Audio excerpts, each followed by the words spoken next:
जिला चंबा के विधानसभा क्षेत्र भटियात के सुरपड़ा पंचायत के साहला गांव की किसान की बेटी दीपिका कौशल ने अपनी पहली ही कोशिश में UGC net JRF 25 code Sanskrit परीक्षा पास कर पूरे क्षेत्र का नाम रोशन कर दिया है। ST कैटेगरी में जिले से इसी एकमात्र JRF के रूप में उनकी सफलता युवाओं और ग्रामीणों के लिए प्रेरणा बन गई है। दीपिका के माता पिता अपनी बेटी की इस उपलब्धि पर गर्व से झूम रहे हैं।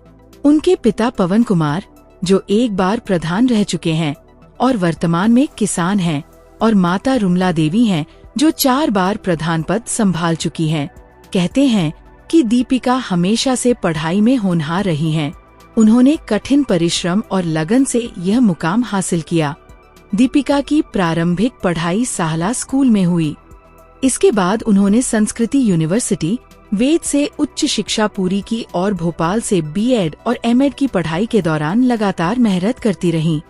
इसी मेहनत का फल उन्हें JRF पास करके मिला, जिससे उनके माता पिता और पूरे भटियात क्षेत्र का नाम रोशन हुआ।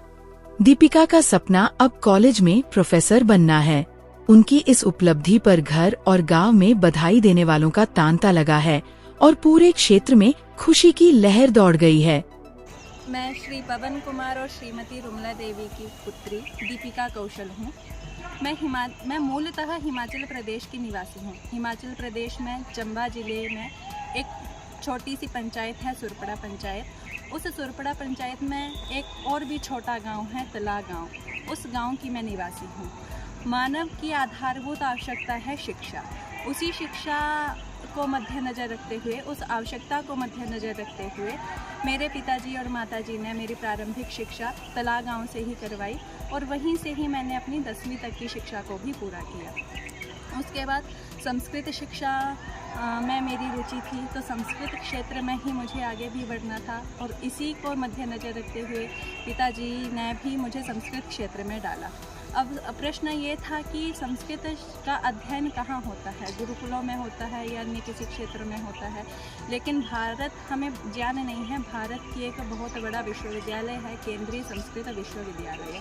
इस केंद्रीय संस्कृत विश्वविद्यालय के भारत में 12-13 परिसर हैं, जो कि जम्मू में है, हिमाचल में भी है, उत्तराखंड में है, कर्नाटक में है, उत्तर प्रदेश में है, भोपाल में भी है।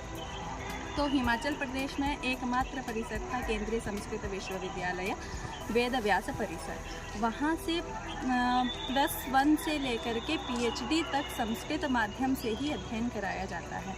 तो इस चीज़ को पिताजी ने देखा, इसलिए उन्होंने मुझे प्राग-1 अर्थात +1 से ही उस विश्वविद्यालय में भेज दिया। तो +1 से लेकर के +2 किया। +1 +2 को वहाँ पर प्राकशास्त्री और प्राकशास्त्री के नाम से जाना जाता है। तो +2 तक मेरी वहाँ ही पढ़ाई हुई। उसके बाद शास्त्री, जिसको हम BA भी कह सकते हैं, उसका अध्ययन भी मैंने वहीं किया। उसके उपरांत शास्त्री करने के बाद मैंने सोचा अब क्या किया जाए, तो इच्छा थी अध्यापक ही बनना है, अध्यापिका ही बनना है। तो उसके तदनिमित्त मैंने B.Ed की परीक्षा दी। B.Ed की परीक्षा दी, उसका चयन भी उसी परिसर में हो गया, इसीलिए वहीं से ही मैंने B.Ed अपना कंप्लीट किया। तो B.Ed के दौरान ही मैंने HP टेट दिया, जिसमें HP टेट में HP संस्कृत टेट में मेरे 150 में से 150 में से 131 नंबर आए, जो कि मैंने प्रथम प्रयास में ही पूरा कर लिया। और B.Ed के दौरान ही मैंने अपनी C.Tet की परीक्षा भी प्रथम प्रयास में ही पूरी कर दी थी। अब इस विश्वविद्यालय, ये जो विश्वविद्यालय है, इस विश्वविद्यालय के अनेक परिसर हैं और अनेक परिसरों में ही जो है वो B.Ed करवाई जाती है और इन सब का मूल्यांकन किसी एक जगह पर ही होता है। तो B.Ed अन्य जगह में जितनी भी B.Ed हो रही थी, उन सब में सर्वाधिक अंक मैंने ही प्राप्त किए थे, जिसके कारण गोल्ड मेडल भी B.Ed कक्षा का गोल्ड मेडल भी मुझे मिला है, जो कि अभी प्रदान नहीं हुआ है, जो हमारे अग्रिम दीक्षांत समारोह में राष्ट्रपति द्वारा दिया जाएगा। उसके उपरांत अब B.Ed की है, एजुकेशन के फील्ड में ही आने की इच्छा हुई, तो पिताजी से अनुग्रह किया कि पिताजी ऐसे ऐसे M.Ed होती है, भोपाल में होती है, जयपुर में होती है और एक पूरी ओडिशा में M.Ed होती है। तो मेरी M.Ed करने की इच्छा है, तो आप मुझे उसके लिए मुझे आप भोपाल भेजिए। तो पिताजी ने कुछ भी नहीं सोचा, उन्होंने कहा कि हाँ तुम्हारी इच्छा है, तुम पढ़ना चाहती हो तो बिल्कुल जाओगी। तो पिताजी ने मुझे पहली बार ही पूछने पर उन्होंने हाँ कर दिया था। वो चाहते थे कि बेटी आगे बढ़े, बेटी बढ़े। उन्होंने प्रत्येक कदम पर हमेशा साथ दिया है। माता पिता के सहयोग से ही मैं फिर यहाँ भोपाल परिसर में एमएड करने आई। एमएड यानी मास्टर ऑफ एजुकेशन। तो जब भी कोई भी मास्टर्स में आता है तो उसे एक यूजीसी नेट देना पड़ता है। नेट के लिए वो उसके लिए अर्ह हो जाता है देने के लिए। आप सबको ज्ञान होगा, ये जो यूजीसी है ये 83 सब्जेक्ट्स में नेट जो है वो करवाती है। तो एजुकेशन में जैसे 83 में एजुकेशन आ गया, संस्कृत आ गया, फिज़िक्स, केमिस्ट्री, जो भी हमारे हिंदी, पॉलिटिकल साइंस, हिस्ट्री जितने भी हैं वो सब सब्जेक्ट्स इसमें आते हैं। तो अब मेरा एजुकेशन से मास्टर्स हो रहा था, तो मैंने प्रथम बार जो है वो एजुकेशन से नेट दिया। तो जो दिसंबर 2024 में मैंने एजुकेशन से नेट दिया, वो भी प्रथम प्रयास में नेट हो गया था। और दूसरी तरफ मैं डिस्टेंस से जो हमारा इग्नू है, इंदिरा गांधी ओपन यूनिवर्सिटी, वहाँ से मैं एमए कर रही थी। तो एमए के चलते मैंने वो एमए जो है मेरा संस्कृत में हो रहा था, तो उसी को मद्देनज़र रखते हुए इस वर्ष मैंने अपना जो नेट है वो 25 कोड यानी संस्कृत से डाला। और जो दिसंबर 2025 वाला नेट था वो उसमें मुझे जेआरएफ प्राप्त हुआ। तो इसका जेआरएफ का लाभ ये रहता है कि यदि आप पीएचडी में एंटर होते हैं तो आपको प्रत्येक महीने में आपको जो यूजीसी है वो 45,000 फेलोशिप देता है। इसका मतलब होता है जूनियर रिसर्च फेलोशिप, यानी जब आप पीएचडी करते हैं, जब आप रिसर्च क्षेत्र में आते हैं तो आपको उसका फेलोशिप दिया जाता है रिसर्च के लिए 45,000। और भारत में ऐसे अनेक छात्र हैं जो इसका फ़ायदा लेते हैं पीएचडी में आकर के। तो हम जो भी छोटे गांव के हैं, जो हम ये सोचते हैं कि वो बच्चा फेलोशिप ले रहा है, मैं नहीं ले सकता हूँ, मैं तो एक छोटे से संकुचित से क्षेत्र से हूँ, लेकिन हम सबको इतने तक ही सीमित नहीं रहना चाहिए। हम जो भी करें सर्वश्रेष्ठ करें। अपने क्षेत्र में हम जो भी कर रहे हैं उसको करने के लिए हम अपनी जी जान लगा दें। तो इस धरती पर ऐसा कोई भी कार्य नहीं है जो असंभव हो सकता है। जो भी क्रिकेटर बनते हैं या जो भी प्रधानमंत्री बनते हैं, जो भी राष्ट्रपति, जो भी बड़े बड़े व्यक्ति बन रहे हैं, वो सब किसी न किसी छोटे क्षेत्र से ही है। यदि वो भी सोचते कि मैं छोटे से क्षेत्र से हूँ, मैं कुछ नहीं कर सकता हूँ, तो शायद आज हमारे पास प्रधानमंत्री नहीं होते, सचिन तेंदुलकर हमारे पास नहीं होते, विराट कोहली जो इतना बड़ा नाम है वो हमारे पास नहीं होता।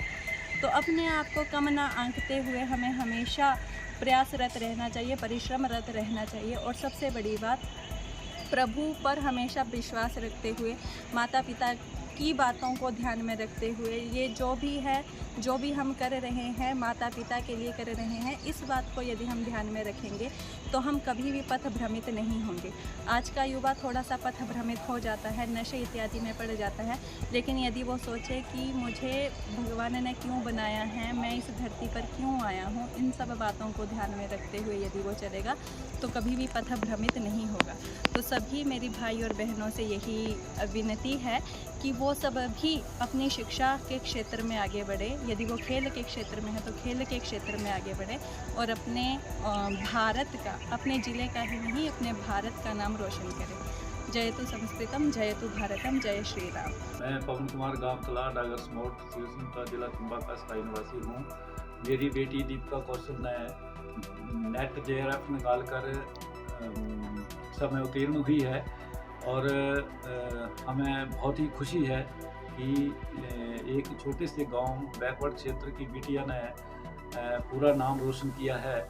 और मैं अपने इष्ट देवता और बुजुर्गों और सभी नाते रिश्तेदारों के आशीर्वाद से ये सारा संभव हो पाया है। इसमें मैं धन्यवाद करना चाहूँगा कि डॉक्टर महेंद्र शर्मा जी इस वक्त वो राजकीय उच्च विद्यालय टुंडी में शास्त्री पद पर कार्यरत हैं। उन्हीं के मार्गदर्शन से ही बिटिया को हमने 10वीं के बाद जो है वो गरली परागपुर में संस्कृत विश्व यूनिवर्सिटी में जो है वो एडमिशन दिलाई थी। मेरी दोनों बेटियां जो है वहीं से ही संस्कृत में आगे बढ़ी हैं और दोनों ने ही, बड़ी बेटी ने भी वहीं से नेट परीक्षा पास करके अभी पीएचडी कर रही है और छोटी बिटिया ने जेआरएफ निकाल कर जो है वो पहला स्थान पाया है। तो हमें बहुत ही खुशी है। और दीपिका जो थी वो बचपन से ही लगन में रहती थी और हर कक्षा में जो थी वो प्रथमी आती थी। तो मैं अपने देवी देवताओं और इष्ट देवताओं का से प्रार्थना करता हूँ कि ऐसे ही बिटिया जो है वो आगे बढ़ते रहे। बहुत खुशी की बात है कि मेरी बेटी दीपिका कौशल ने नेट विद जेआरएफ क्लियर किया है। दीपिका बचपन से ही पढ़ाई में अच्छी रही। एक माँ के लिए बहुत ही सौभाग्य की बात है कि उनकी बेटी सपनों को साकार कर रही है। बेटी की इस उपलब्धि पर पूरे परिवार में और गांव में खुशी की लहर छाई हुई है।